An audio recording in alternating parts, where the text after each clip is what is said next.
She never made excuses, never complained, always had a great attitude, humility, and encouraging attitude that I want to honor and promote on our team.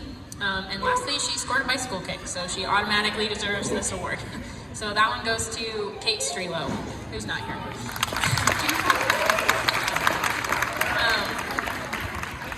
Next one is most improved. This one will not be a surprise to anyone who's on the team last year, especially. This person came in last year pretty much brand new and is leaving this year as an integral, invaluable, and unfortunately, seemingly irreplaceable member of the team.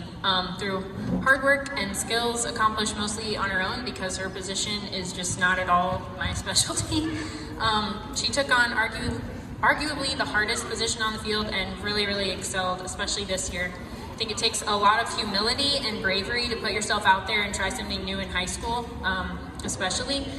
Something like soccer, where your inevitable mistakes are kind of on display for everyone to see. And so I have a lot of respect for this person for joining the team in the first place, and then for pushing through tough games and for not giving up. And I want to honor the humility and bravery and hard work by giving this award to Arin Cepolo.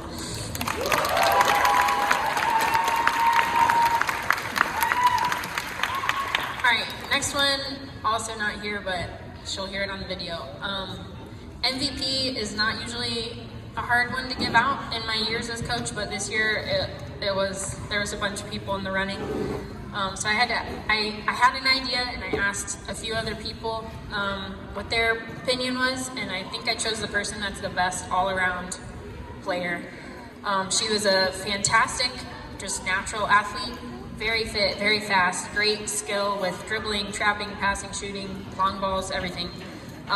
She was able to make a difference in every single position I put her in. She worked extremely hard, and she talked really well on the field, led her teammates really well. She was a dynamic, creative player, super fun to watch, easy to coach, which is not always the case with the MVP. And she was a great teammate to the rest of the team too. She scored with her head and her feet from close up, far out, all over the place, and also shut down plays from her occasional stints at center back. So this award goes to Sierra, who's also back.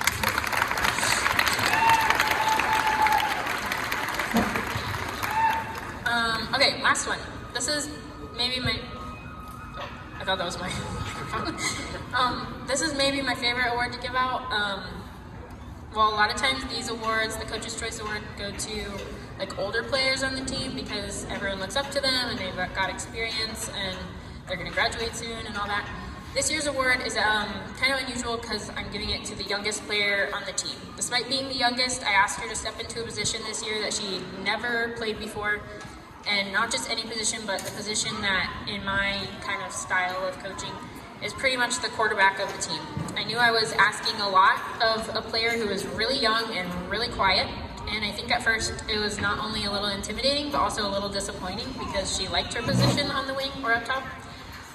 But I admired this person's honesty and maturity when we initially talked about her playing it, her willingness to try, her humility as she learned a whole new spot and as she settled into a spot that the team needed, even though it wasn't one she liked as much. Her courage in taking on a leadership role and hard work in a spot that's physically demanding, and even more so when you're the youngest player. Typically playing against the other team's strongest players in the mid. Her skill, athleticism, and field vision were impressive, and her attitude was admirable. For all those reasons, I wanted to give Coach's Choice to Eliza Martinsik.